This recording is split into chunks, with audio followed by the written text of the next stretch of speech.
Um, I would like to welcome all of you to this evening event.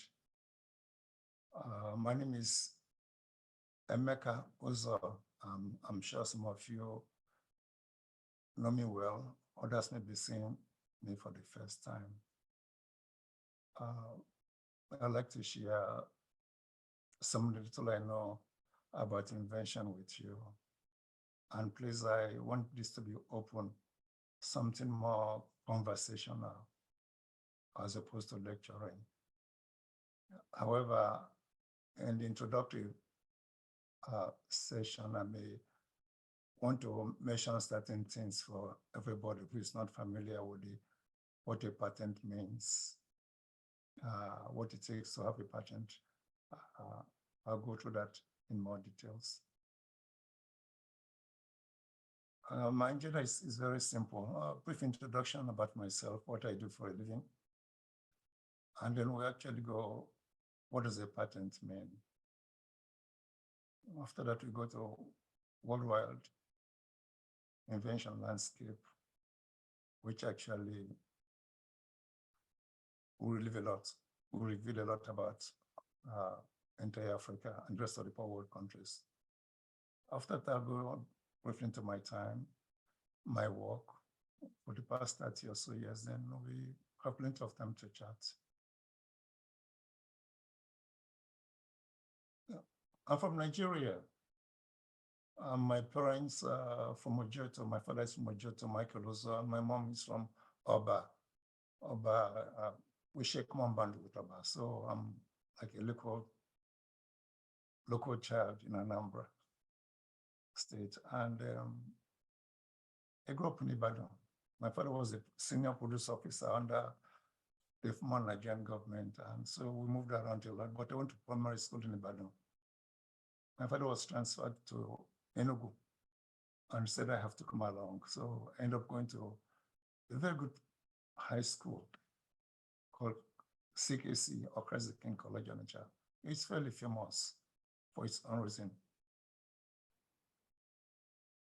When I graduated from high school, I had a scholarship from the Nigerian government to go and study abroad. And I attended University of Wisconsin, in Madison, where I studied meteorological engineering.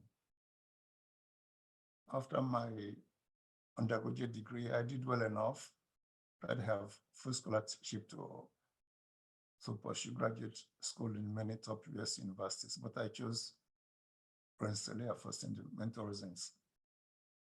Over there, my research focused on aircraft structures, performance aircraft, how to build aircraft with carbon fiber, Kevlar, polymer layer, glass, and basically high performance system. And my 6 years in graduate school was paid for by NASA and Air Force Office of Scientific Research as their research fellow. For my career-wise, I'll start from the present. I work for a company called Tessera since 2010. And now we split off, and our new name is Adia Inc. We're in San Jose, close to the airport. There I do research. My title is Distinguished Engineer Scientist, but it's okay for now. Before that, before going to Tesla, I worked for Solar Power. We developed a way of coating solar cells on stainless steel for a very, very flexible system. Over there was the research fellow. I left the company, which I was excited to join because of what that technology will have done for Nigeria and other third world countries. It's so light that you can generate 150 watts on 2 kilogram substrates where we are using plastic instead of glass to laminate the solar cells. Our dream was to convert the entire roof of a house to a solar cell, basically. So after you put your plywood, you just glue the solar cells over the plywood and you will become solar cell. Unfortunately, it did not pan out. And before solar power, when I left school, I joined IBM T.J. Watson as a research scientist in 1985 to do highly advanced work. And after I left IBM to join this small startup, new tool, and we developed incredible revolutionary technology that changed the industry. And the company was acquired by a much larger company, which did not value our work. And of course, shut the company down. That's when the company was shut down. The fathers of solar power were my colleagues and friends, so I just naturally joined them because I was invited earlier to become a co-founder, which I turned down.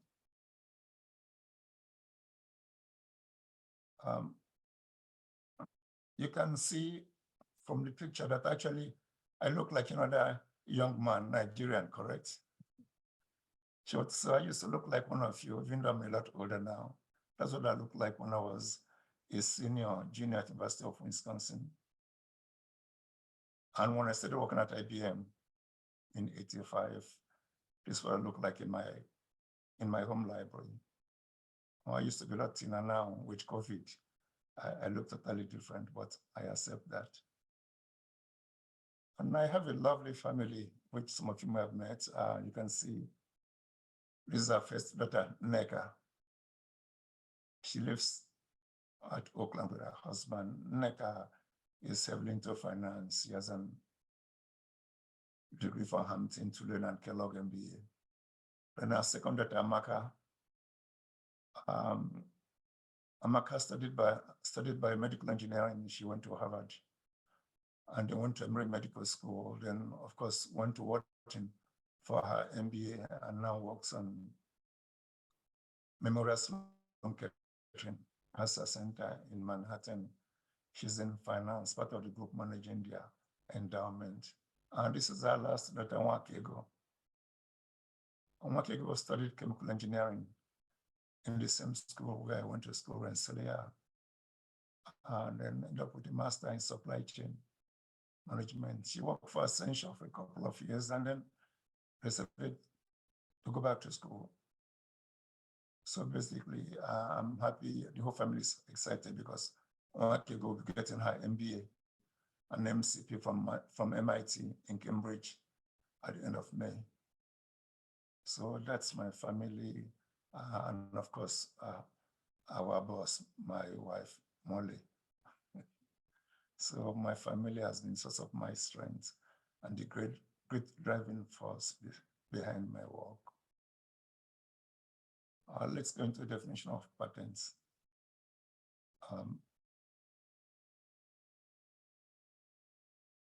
Before that,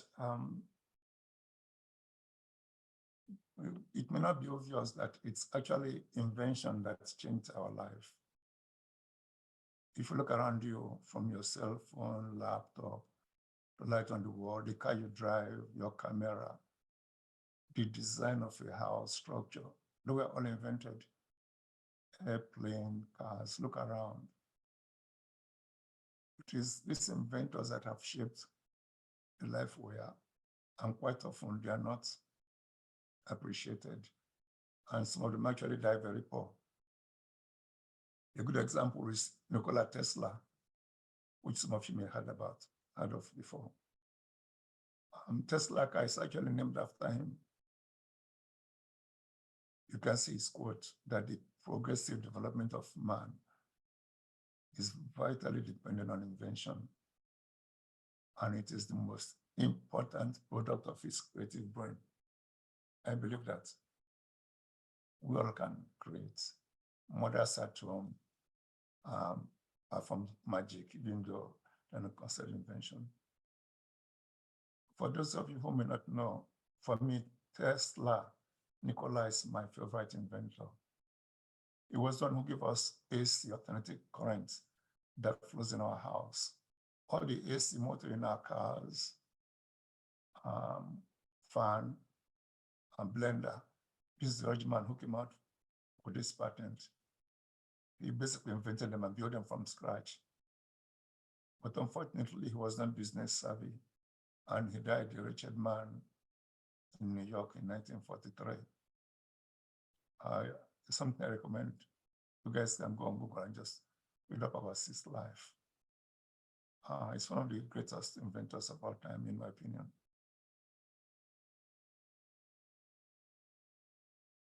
When we say patents or intellectual property, it's not a physical property like a house or a land. It's something intellectual. And you guys can read what it means. It's an exclusive right granted to an individual or a corporation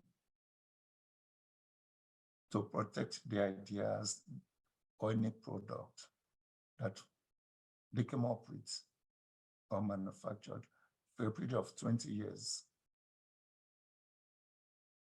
After 20 years, it becomes a public property. Anybody can copy it and manufacture it, do whatever they want with it. And to be frank with you, the whole Western world and Japan, why they're on top of the world is because of this creative process. Because when someone comes up to an incredible invention, even though it could be drugs, it doesn't really matter. They have 20 years to recover their invention. And not all inventions are profitable. However, after that 20 years, anybody in the world can capitalize on that invention and profit from it. You can imagine what happened when skyscraper was first invented, correct? Or automobile or motorcycle or bridge. This is where the leading countries are still far ahead of us. And especially those from African countries, we need to wake up.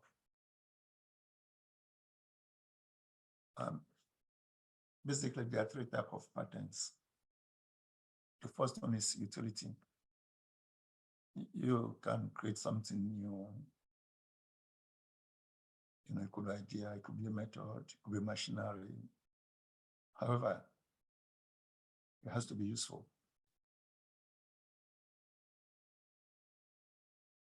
But some patents are more valuable than others, and some are actually useless. I'll be frank with you. Then, of course, you have patent on plants. We're used to having plants all over us. It's difficult to patent a plant because it's part of nature. However, if you can reproduce a new type of plant by grafting a social reproduction or that technique, it can be patented. That's why you have all these GMO, genetically modified plants. They have patents on those. And the last one is design patents. You are protected if you come out with something that is, you think it's beautiful, nice, functional, or non-functional. It's protected. However, the issue with design patent is somebody modifies it slightly. It's no longer protected, unlike utility patent, which very, very strong. I'll go to an example of to see how ideas evolve, the value of patents. I'm sure growing up, we all walk around, people walk all over the world, they just walk around. And some people started using horses, correct, chariots. And this German guy came out with the idea of tying wheels drawn by horses, correct? By a common link in 1887, German guy. That's how bicycle was invented. You can see over here, there was no pedal, correct? You probably have a stick that you used to push it around, like if you're rowing. However, later in 1880s, some people in England improved on it. The elite tire, stiffener, even a stand, correct? And most importantly, you see a chain that makes this structure patentable over this. Because you say, I patented a bicycle. You said, no, a bicycle is well known. You have to distinguish that what you come up with is better. It's obvious that this is better because it has a chain, it has a pedal for propulsion. It has a pedal propulsion. And of course, it's covered by tire as opposed to metal. And there's no wood component. You can see going from here to here, it's a very big step, but it's a big transformation. Then somebody say, oh, I can even improve on this. What they do, they attach a motor to it. You can see small motor, you add your gasoline, correct? Now, just like when you start your lawnmower, now your bicycle is propelled. From this, it becomes obvious how inventions basically evolve over time. Of course, now we have battery-powered motorcycles. So if you say, oh, I invented battery-powered motorcycle, most of the components are known. However, the propulsion method, because it's battery, it's no longer gasoline, the US government will allow that as an invention. But I'll come later on how to apply for inventions and what to do. Under good cases, this I got this from the archive of Mercedes-Benz. You can see 1886. You can imagine going from here, correct? 87. You can see the advance is correct. Instead of 2 wheels, now it's 3 wheels, correct? Actually has a seat that sits more than one individual. And for the advance, somebody added tires to it, rear seats, even with the horn and light. You see the light, headlight.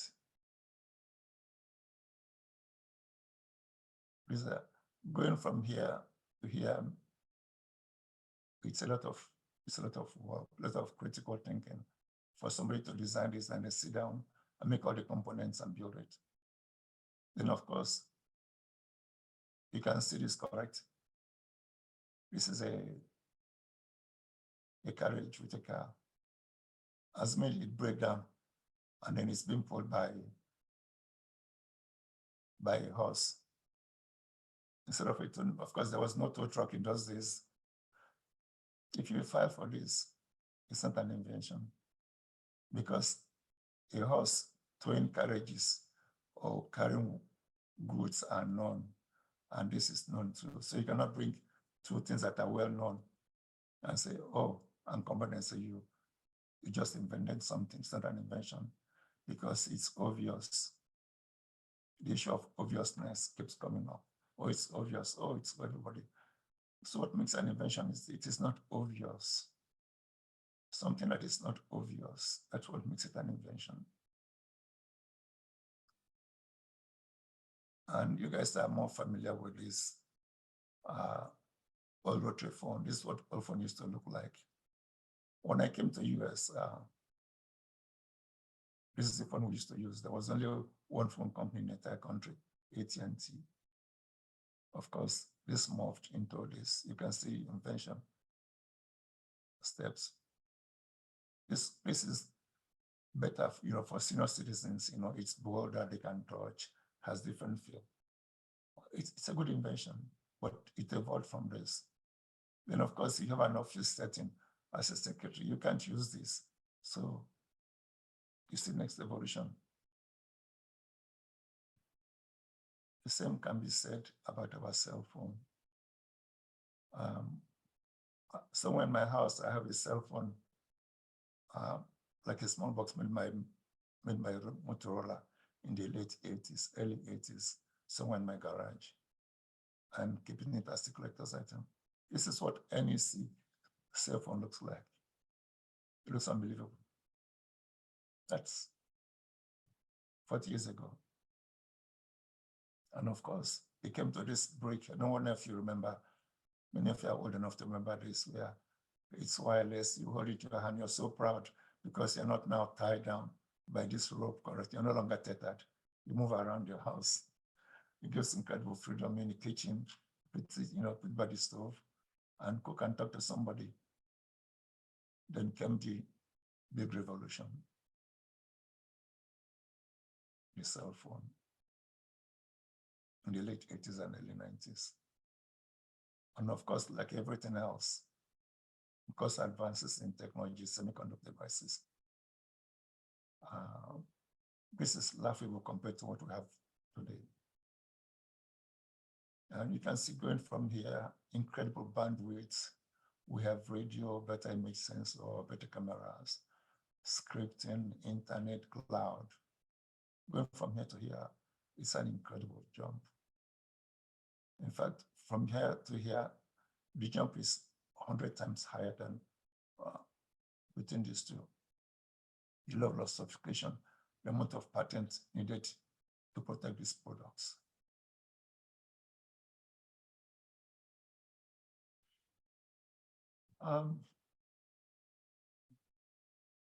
For me, most of my patents came from my work, the company I work for. Well, they said, oh, it's valuable, we have to protect it. Then I meet with attorneys, we have discussions. I made my presentation, we tried to, I work with mostly external lawyers or IP attorneys who are highly specialized. Then they file it on behalf of the company. Because when you start working in most companies, you sign a non-disclosure letter that anything you invented belongs to the company. And of course, they do all the funding. They funded my research lab, all the overhead. Then it goes to the patent office. They may review it or reject and say it's obvious, or they could find something in China or Russia. Someone have done something similar. They say, oh, it's in the public record. You don't look well. If you look well, you will have seen that somebody did this in Japan, even though you don't even know the word in Japanese or Russia. So invention involves a public search, which is expensive, up to 3,000 to 5,000. Special companies are paid to look all over the world with sophisticated software to make sure you're not stealing someone's work. Then, of course, they go over and over. Eventually, patent will be issued. A good source to look for patent is United States Patent Trade Office, USPTO. If you have patent search, specific for US. However, if you go for further research, they have search in foreign countries like Japan Patent Office, Korea, China, Denmark, Europe, and so on. So these are good resources for those who want to start learning about patents or filing patents. They actually have free classes. The US Patent Office is very, very generous. They offer free classes that you have to pay, tell you what to do. They're very helpful for a beginner. However, I want to leave you with something I hope you guys will appreciate. This is a new website. It's IDIYAS. It's formed by high school and undergraduate students under supervision of a professor. They use artificial intelligence. It collects information on, especially in the US. I'm sure they're working on the one for worldwide. And this is their website. It's very interesting. See, this website, ideas.com. If you click Inventors, it tells, this is not live because I don't have that much time to go through it. It talks about attorneys, assignees, examiners, patents, trademark, statistics, which I'll come into. Now, if you type Ijoma, I'll say, personally, I'll say it's about close to 95% accurate, which is not bad for an AI. It's Ijoma. At least all the Ijomas that are inventors in the US. Son is Ijoma Magwale. I believe she's Igbo. I think she worked for Google. I've looked up her work. She has 11 patents in the US. Ijoma Nebe, I've not looked up her work, but Ijoma Uchebu, she's heavily into nanoparticles for drug delivery. I think last year they made her a chancellor of one of the big universities in the US. She's an Igbo woman. So when we say inventors, men invent, women invent, young adults can invent. There's no limitation to its limit. So all you have to do is just type any name, one for Olu, Ngozi here. It will list all the Ngozis, anybody that has Ngozi to come up. Which in the case of US, you have to come up with the exact name. Here, you don't have that issue. Then in my own case, see, I type in Uzoh, Cyprian. It came out. Because they make up, it says, oh, they found 362 patents in the US. This is my good friend, Dr. Emeka Uzoh, who is my business matter too. He listed 11, but Nchikwe has more than 15, so some errors involved.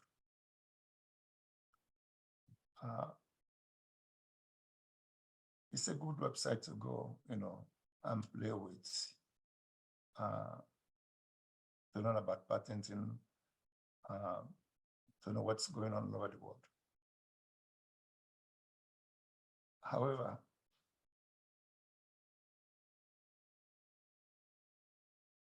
if you go to statistics, in this particular website, statistics, if you click on statistics, you run into many board, but one I found interesting is GDP, correct? Income per capita. You can see that, GDP.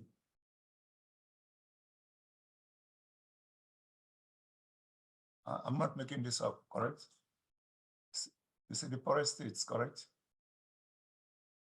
If we are, this is not life mode. If I were to click in life mode, you tell you how many patents per million you have in Mississippi. This is the lowest. You see, West Virginia, Arkansas, Alabama, correct? Louisiana, New Mexico, Kentucky, you see? So there's some correlation with income and invention. It has impact within states and across many countries over the world. And of course,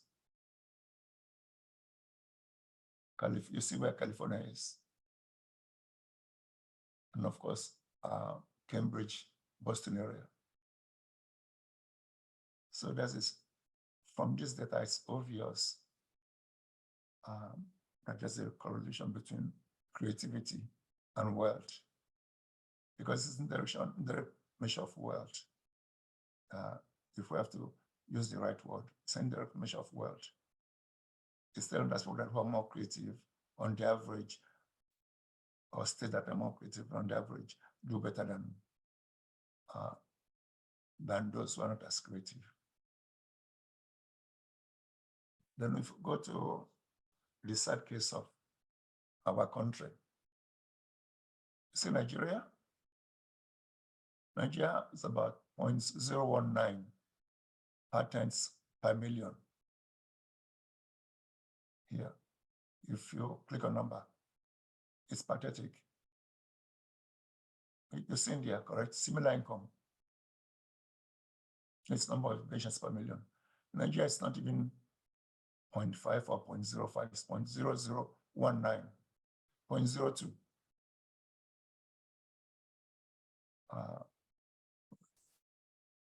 Then see Bolivia, Peru,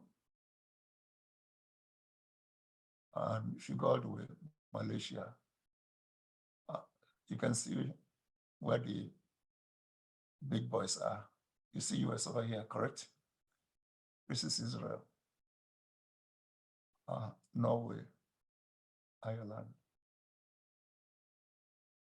And you can plot this profile against wealth distribution in the whole world. It will be highly skewed in this area.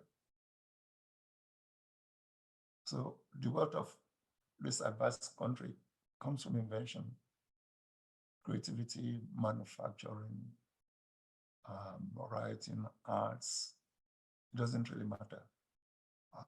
This is data plotted by AI. I mean, for me, this so those of you who have spare time, it's a good place to go and just look around. You don't know what you can learn. In fact, if you go to the map version, you can go from country to country. For the city version, you can go from US, all the cities like San Jose, Palo Alto, Boston, Denver. You can click from city to city. It tells you how many inventors lives in a particular city. Anyway, let me tell you a little bit about my work now that we are over with the introductory portion.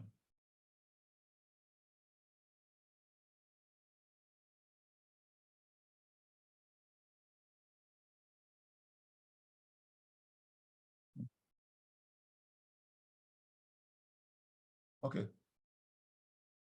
You've heard about, I worked on chips. You guys, you've heard about chips, many of you. It's a silicon wafer that we fabricate chips in. This say 200 or 300 wafer. Each of the chip may about, the smallest one I've worked with about 0.25 millimeters by 0.25 millimeters.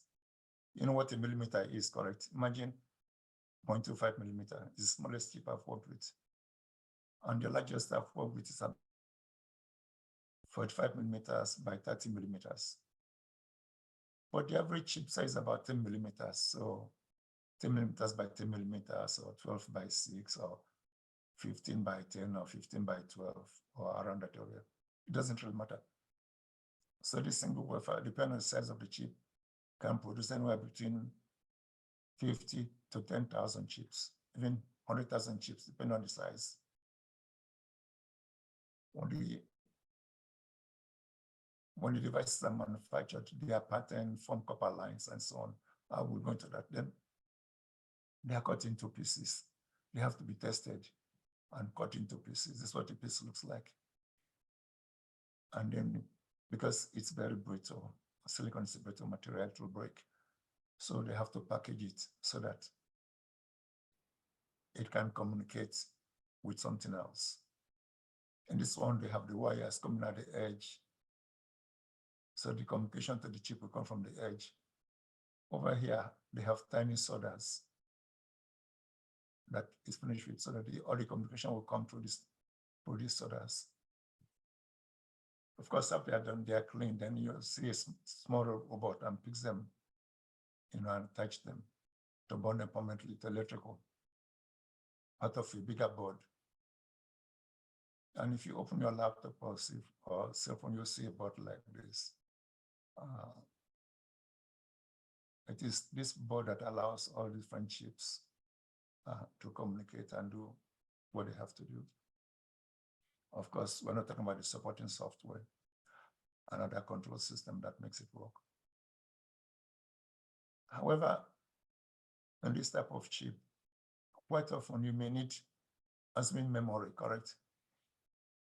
You need additional memory. So you put, this is your substrate, the big one that all of them communicates with. You put adhesive below, this is an adhesive, correct? You put your die. The metal portion is facing up, like here. And they use copper or gold wire to attach it. You see, it works, it's fine, but you see, it says pyramid stack. The issue is, you see the length of this wire, correct? It's shorter than this one. So it means this one will have to wait for communication coming from here because the wire is longer. Because I have to come here and come to somewhere to do the calculation. And I said, oh, okay, I need more than 2 dice. See, now the dice are staggered, but the one on top has to be smaller, correct? Because the contact is at the edge, so it has to be smaller. So this works too, but you pay a price when you do this. And someone say, oh, I can stagger it actually. You see, many layers, they put them out, zigzag, correct? So these guys are incredibly smart, folks who invented this. After wiring, then they covered it with a epoxy layer, like concrete, to hold everything in place. This is the old-fashioned way of doing things, and they are still valuable. They still work. There are many components. And if you look closely, it's an example of real wire coming out from the edge, correct? They won't have to be indented in.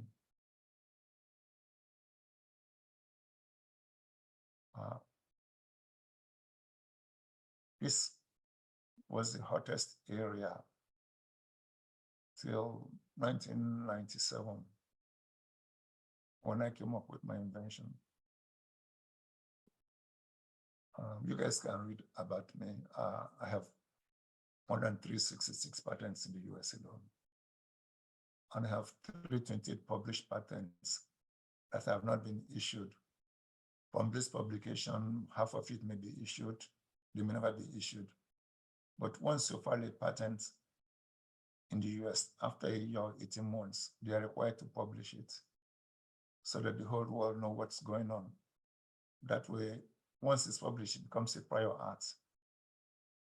So you can look at that post-publication, get an idea of what they are doing internally within their company. So it's something very useful. And more than 40 of my patents are widely used worldwide. And up to today, I'm still considered one of the most useful patents in the semiconductor industry. And the most valuable one is this one, method of making electroplating structures integrated circuit.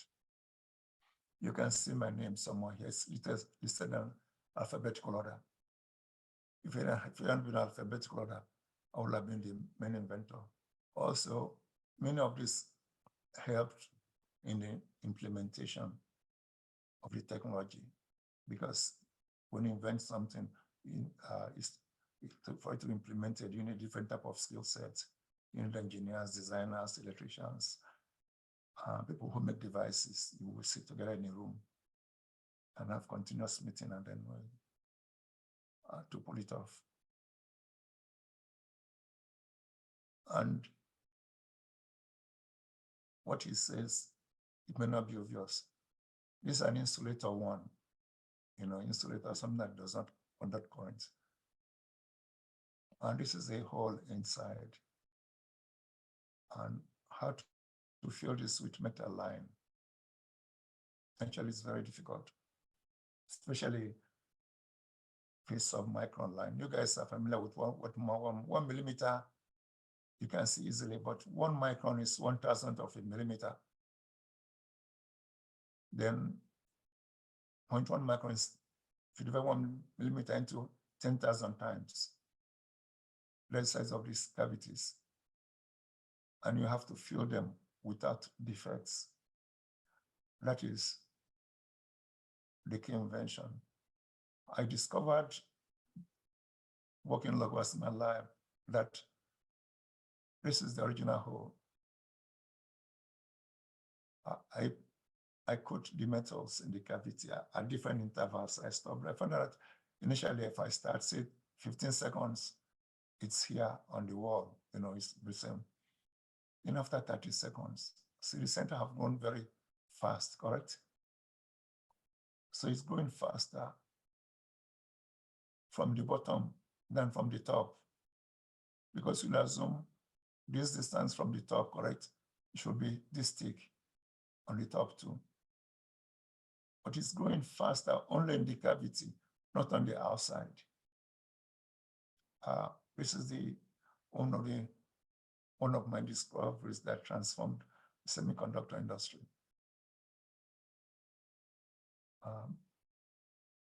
Give you an example. This is an insulator. You try to fill it because the corner behaves like a lens. Things tend to pile up because you are shooting the metal vertically. So it piles up, of course.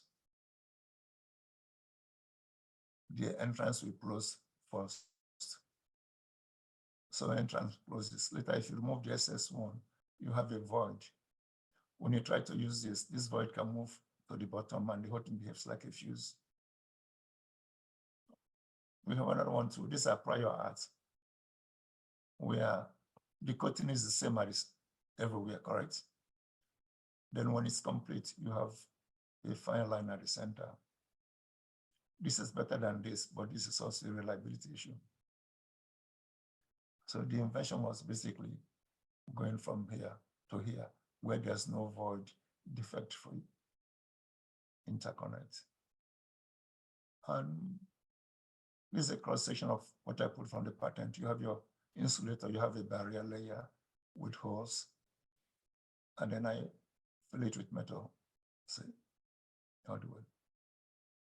This is the stop limitation. And if you stop after 60 seconds and look at it, this is the cross-section from my laboratory notes, which this records in the patent office. You see this metal we're trying to fill. See, this is the top surface, correct? You see, it's almost 6 times faster inside this hole than on the top. So if you continue this, you'll never have defects. And this is called super critical filling. This doesn't happen in nature.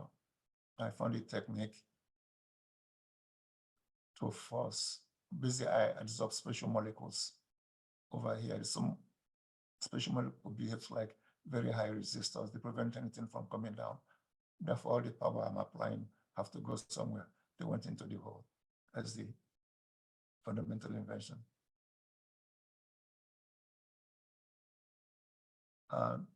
That work actually got me into IBM annual report 1990. You can see what I used to look like in 1990. And Bijan is our director, and John and Heidenreich is my manager.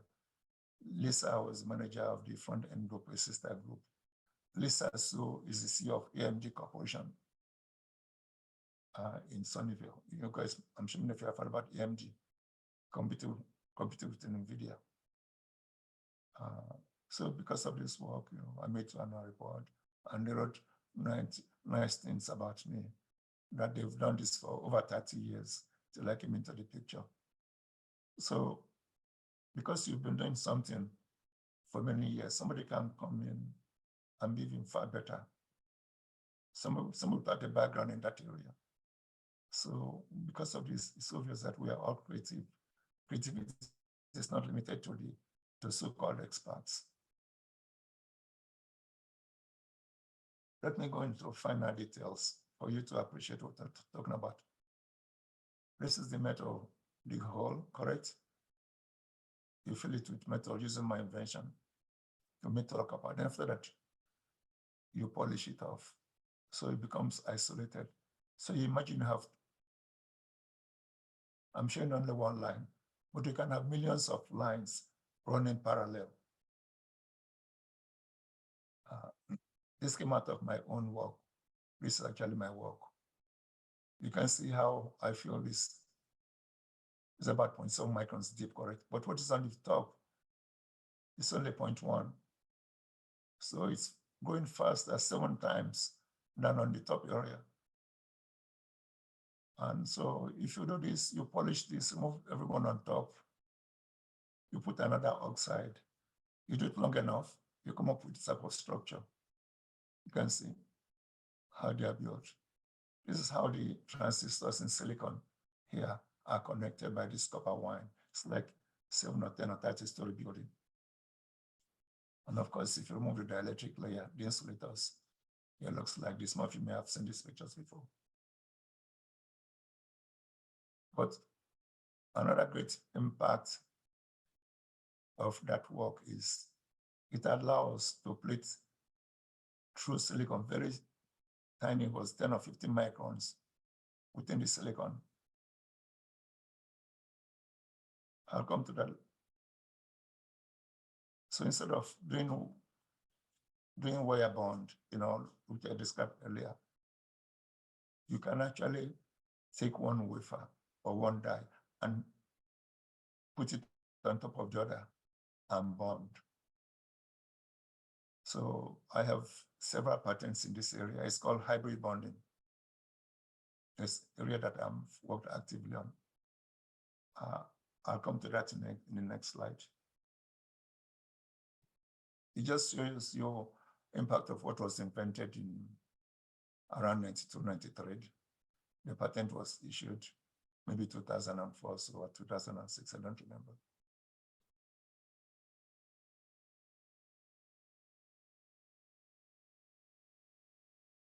I showed you earlier, you have soda balls. This is one die.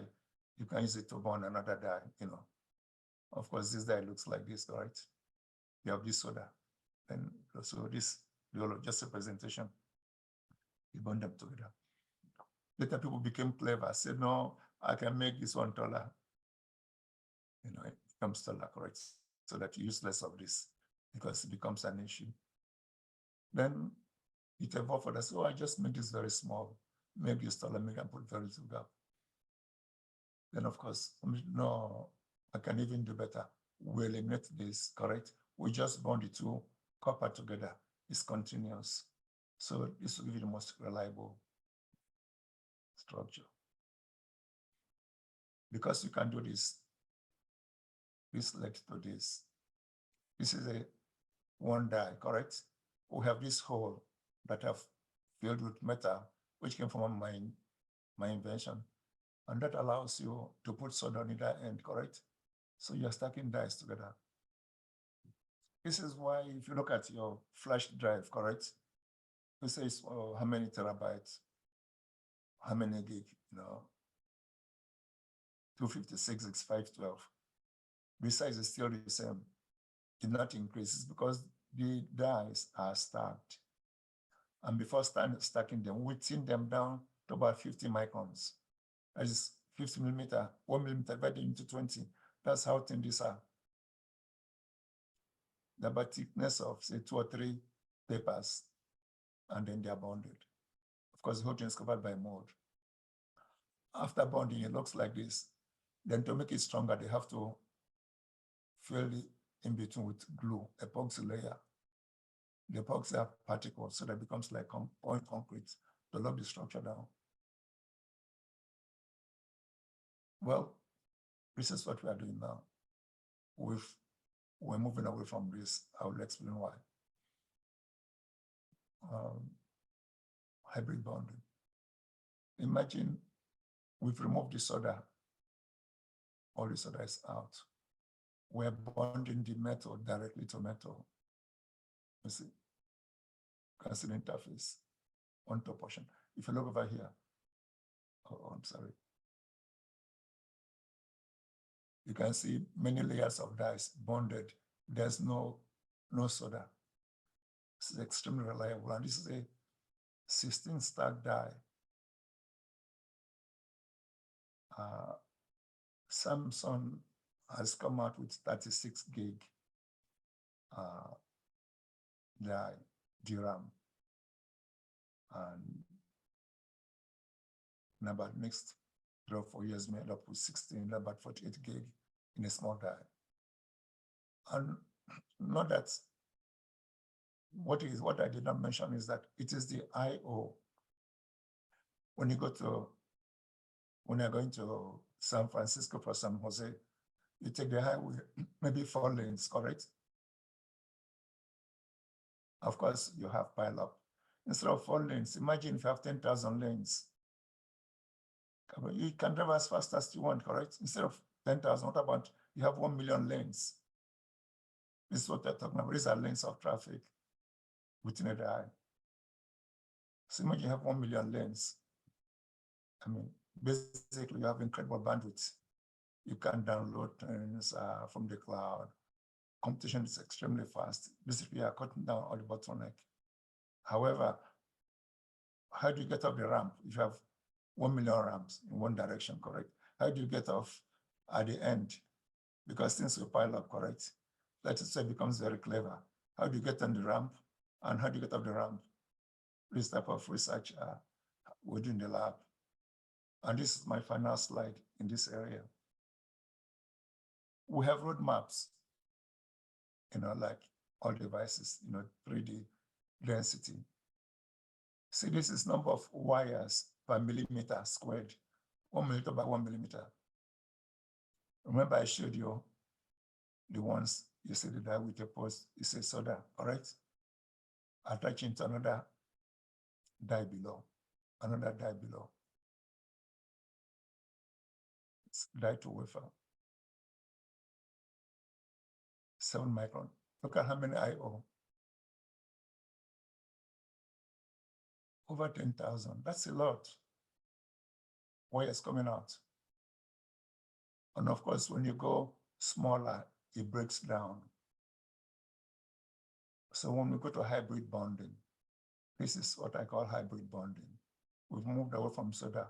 We bond the metal directly, you see. And you see what we're talking about? 1 million, 10 million lines coming out. You can imagine it's like 10 million wires, correct? Coming out per millimeter squared. That's very challenging to make. You know what 1 millimeter by 1 millimeter looks like? It's only you drill 1 million holes in that space and fill it with metal. So why brought this up is that my work and work of my members of my group and collaborators is still very valuable, is still relevant up to over here. This is backside power supply where we supply the cheap power from the backside as opposed to coming from the top. And talking about 1 million to 10 million wires per millimeter squared. So I'm happy that I'm one of the key contributors to this technology. And I feel blessed to have worked in companies and managers who give me incredible freedom to do all this work. Okay, I'm done. Now you guys have seen what I used to look like when I won the event of the year. Sometimes that's where the picture came from, 2006, when I worked on the event of the year. And this is what I look like recently. Post-COVID, we ran Turkey Truck to raise money for the homeless. And then last December, my town of Joto honored me with a chief title for my work in devices. So at least you guys know that now I'm an Igbo man. I'll be happy to answer any of your questions, please. Thank you so much, Emeka. Thank you. Can we give him rounds of applause, please? Big reactions. Thank you. Thank you. I know we are running over, because though we initially said 5:30, because of the CMO meeting, we intended to finish by 5, but the CMO meeting is actually 5:30, so we have to have a couple of questions. So we have some questions for you, maybe 1 or 2, then before we can get more from the audience.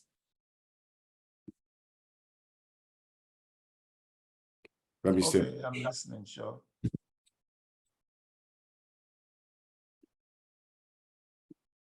Okay. Can you all see my screen? Yeah.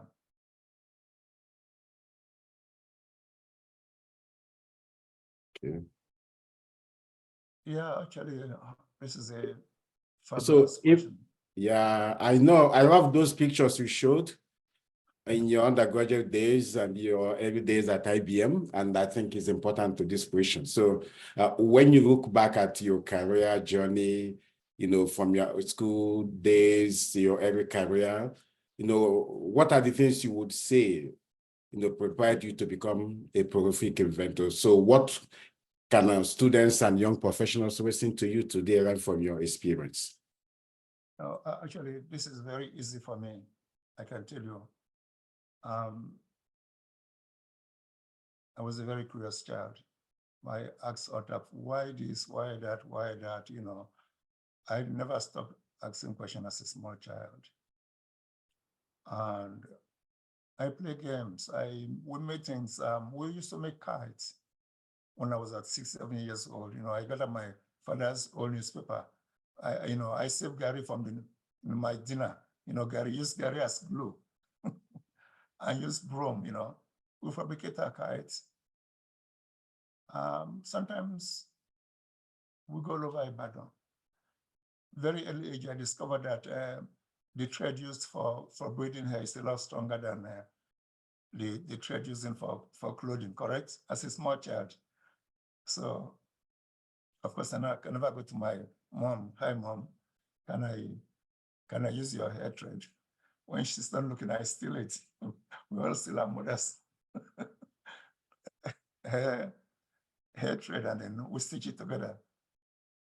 So we used to make this small bike that we push around as kids. So if you see all those kids making things in our villages on the streets, I'm one of those kids too. So as a child, I used to work with my hands, making things. And then when I was in primary 6, I got into explosives. I was fabricating homemade guns. Please, I don't recommend this. Using tubes and rubber and 6-inch nail as a trigger. And one day I had an accident, almost blew off my finger. It shattered my nail. That was the end of my making of homemade guns. What we just, we shoot at birds and trees. I never killed anything, but it was fun. We spent hours cutting a bicycle tube, drilling holes with it with hand. And so, for me, these are creativities. Even though we take it for granted because you're on your own or you're with your friends, you come up with a solution. For me, those are the foundation of invention. And then also, my parents also helped too. I know that my mother will ask me to do something. And I said, Mom, I've not done it before. I've not done it before. And then she gets angry. I said, okay, go and study in your head so that I can clap for you because you've not done it before. Of course, as a child, I found that offensive. So I figured out a way to do that, basically to do that homework. And over time, it gives you confidence. The unfortunate part was because she seems to think I do things well, she keeps giving me more assignments. It's like at work, right? If you're at work, if you do some things very well, they pile up more work on your side at the expense of others. So I think you have to be bold. You have to be bold. Don't be afraid. It's okay to make mistakes, but learn from your mistakes. I made several mistakes in my research work all over my life, made so many mistakes, but you don't dwell on that, you move on. So you have to be bold. You have to be bold and you have to be willing to look around and see, find out why things are done in a particular way. Quite often people do things imperfectly because, oh, that's how it's done, They don't really know why. But if you look at the details, you see, wow, I can improve on that. I can actually make it better. So that's all. For me, I think that's what it takes to be a prolific inventor. You have to be a good observer. You have a keen sight, you know. And it's okay to fail. Don't be afraid to fail. Don't be afraid to fail. And then people who say, no, it's not going to work. It's okay, maybe.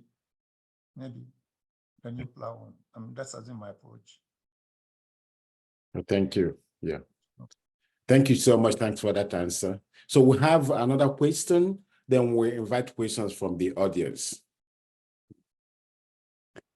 I think the other one is that there are people who have been in the tech world for as long as you, or even longer. So, but they may not have been as prolific an inventor as you are. So what are your secrets? So how do you come up with a patentable idea? Actually, it's a difficult question, but I'll try. When I started working at IBM, I studied how to build aircraft, structures. When I came into the lab, I've never seen a silicon wafer before. Did not take a single class in semiconductor, device, or physics. It's like when I came into the lab, I said, what is this? Another person will have run away. Because by then you're a postdoctoral fellow, you're a contractor, you can be fired anytime. Of course. And it's high-end research. Nothing has been published on this area. So it's not something you can go and pick up a textbook, or reference papers and so on. But those who were working there, I followed them. I asked questions, why are you doing this? Why are you doing this? Some of them they know, others they don't know. So by working with those who know more than me, I learn from them. Then when they leave by 5 o'clock, I start my work. I worked very late. Within about 4 months, I know the subject better than all of them who have been working on this for 15 years. That is when I first joined IBM. Then I began to, for example, give me an example. We used to etch our silicon. It takes 8 hours to make this particular part. Then I found out, oh, I can make it in 5 hours. Then the parts I made were 500 times stronger than others. Then my friend said, why should I make one in 5 hours? Why can't I make 10? So I built a bigger reactor, correct? Now, so like I make 15 within 6 hours. If you look at that, I mean, that's incredible productivity. So what does help me is when I come into my labs, oh, how can I improve on my work?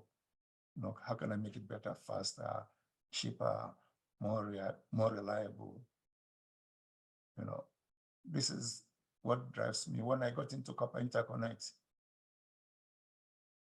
actually, that problem was solved actually in 1992. But the industry said they do not need copper, so IBM laid off so many people. But they kept me because they felt I would be valuable to them. Given I was a contractor, they could have laid me off. Because when there's downtime, the contractors are the first to go. And of course, I was not a citizen. My green card just came off, but they kept me because they felt I have something that they valued. When I begin to present my new discoveries to management, I ran into a roadblock. And of course, being an African, being a Nigerian, you're not used to the culture where this lab has only maybe, there were only 2 Black people in the entire lab, in TJ Watson, when I worked working there, later Nigerian in my journals. And of course, I said, okay, I want to work. It was after the massive layoff by IBM Corporation that a brilliant IBM scientist came from Berlin, was visited, and he looked through my notes and said, oh God, all these great inventions, great industrial solutions that you've come up with that nobody knew about. And he encouraged me to go back and resubmit them. So I submitted them. Of course, now we have new evaluators who understand technology than the other folks that were laid off. That was when my career took off. So it was somebody, because of, I don't know what I call it, discrimination or ignorance. I just stopped going to the patent committee. It is somebody who said, look, Cyprian, all these are great inventions that the industry needs. And I said, really? Because if you do research, you don't know what is in industry. Sometimes somebody who came out from the industry, you say, wow, I wish we have you 5 years ago. So sometimes we need somebody to push us. And also we need collaboration when we get a room with some of our colleagues. We have an open mind. We brainstorm for a better way, a cheaper way, a faster way to do things. Because I mostly have my inventions to my about. What happened was I was fortunate. I was given something that never been done before. And then when I was working on copper or X-ray lithography, it was highly confidential. They said I should not discuss my work with anyone, it shouldn't be. And so by the time I solved it, the industry went full scale on copper, maybe 2009, 2010. I've already developed this 1992. I've shown it can go to 0.1 micron at space by 1992. So I was fortunate that they trusted me and gave me this original difficult problem to solve. That's where the invention comes from. When I left Nuto, I was the third engineer. We started from scratch, zero. All our tools we carried in the boot of my car. We designed machines, build how to plate and condition and polish wafers from scratch. Also, to have been fortunate to have good managers who do not micromanage my career. Do this, do this, do this, I hate that. In fact, when I started working at TJ Watson, I was lucky to be hired by one of the smartest folks I've met, Dr. Juan Maldonado. He died last year in Menlo Park. When you came as a new guy in the field, I was assigned to a senior, research scientist to look over my work. We had an agreement to perform several experiments where you hit some wafers under certain condition for say 2 hours, 4 hours, 8 hours, 16 hours, all weekend long. I was very tired. I went home, I slept off. When I came back, I've already added 12 hours. Where should have been 8? Now it's 12 hours. Oh. So we're having a discussion. I told him what happened. I showed him the wafer. He got so angry and threw it in garbage. His name is Enibaso, Egyptian guy, got very angry. He was yelling at me. After yelling, I just got up, went to his garbage, picked up all my work, and left the room and set it to be analyzed. When it was analyzed, it was that mistake that I made that our report became the talk of the month in our we write monthly report for the whole group work. It was that mistake, but I overslept. But I refused to throw away my sample, all right? It was what solved all the headache they've been having for 4 years before hiring me. So sometimes you have luck also too. It pays to be stubborn. If you don't mind being stubborn in a nice way. Another person will have started yelling back at him, but and of course, the following day, my manager removed me and said I should report directly to him and gave me incredible freedom. So I don't like people telling me, oh, do you do so? Generally, we have a meeting, we define what are the issues we have, and come back in a week or two, what you think you can do. Then if it's approved, then you got the assignment. That's what have worked for me. Well, thank you. Thank you so much, Emeka. We have 2 questions on the chat. So I'll start from the bottom. So this one is from Emeka Uzoh. His question is, with the recent explosion of tech on the African continent, we have a lot of talents that could be working on the next big thing. But the current innovation ecosystem in the region, and this is highlighted by one of your chart, where Nigeria was on the lowest bottom of the number of countries and against the GDP per capita. So his question is, with the current innovation ecosystem in the region, that the country in the region may not enable them to profit from their ideas. So what advice would you have for such people? Well, I don't want to, this may be over my pay scale because I left Nigeria a long time ago. But it's a big issue. It's a big issue that the government have to step in. It is the government that has failed us. They have to revamp a patent system that is correct. Imagine you come up with something original that took you 6 months to come up with. Because you don't have a patent system, you have no way of protecting it in Nigeria. Somebody can take a copy of your product and go to China or India and fabricate it and start selling it in markets. It's in the Western world. That's unacceptable because it's an infringement. So our government have to start to deal with these fundamental issues, granting people patent rights for their innovation. But nevertheless, it should not stop us from innovating. But I believe if you have that right, that you can come up with something, correct?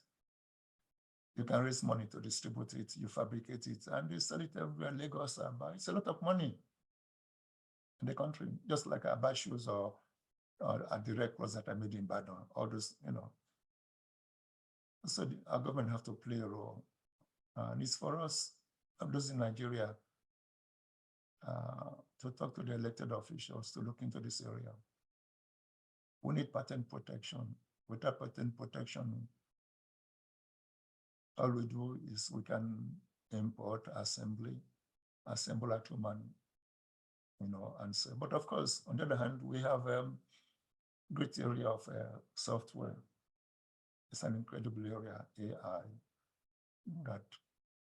but in India, we still need protection from it because it's very expensive to file patent in the US. Some of my patent cost minimum of $40,000 to over $300,000.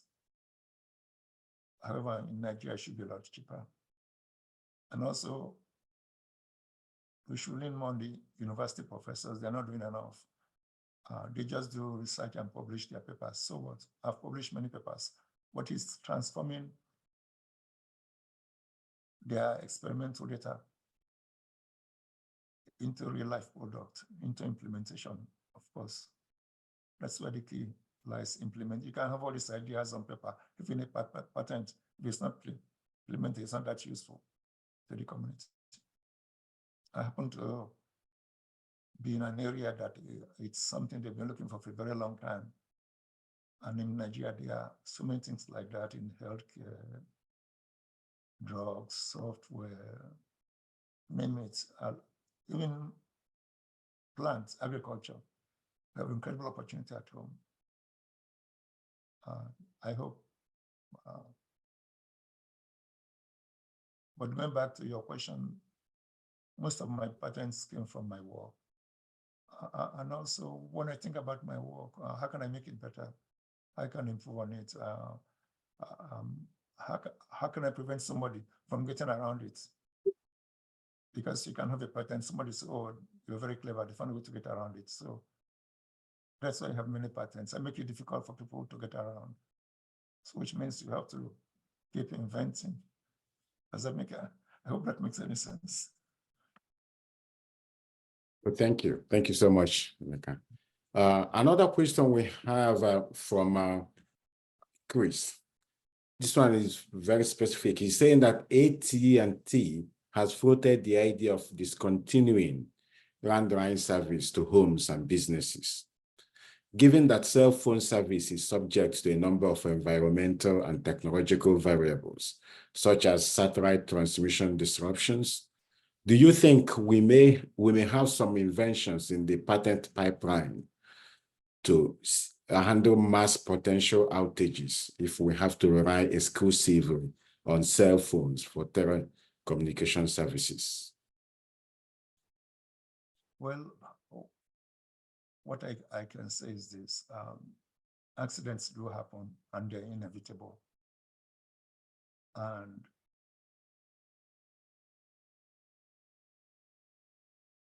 it's an active area of research. It's a big concern to the US military, US Air Force, correct? Not just people at home.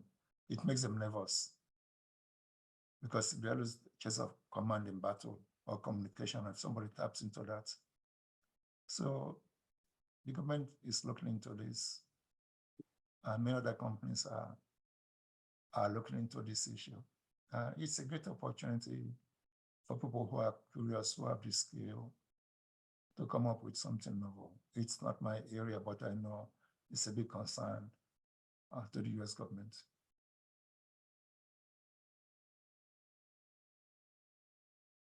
Well, thank you so much.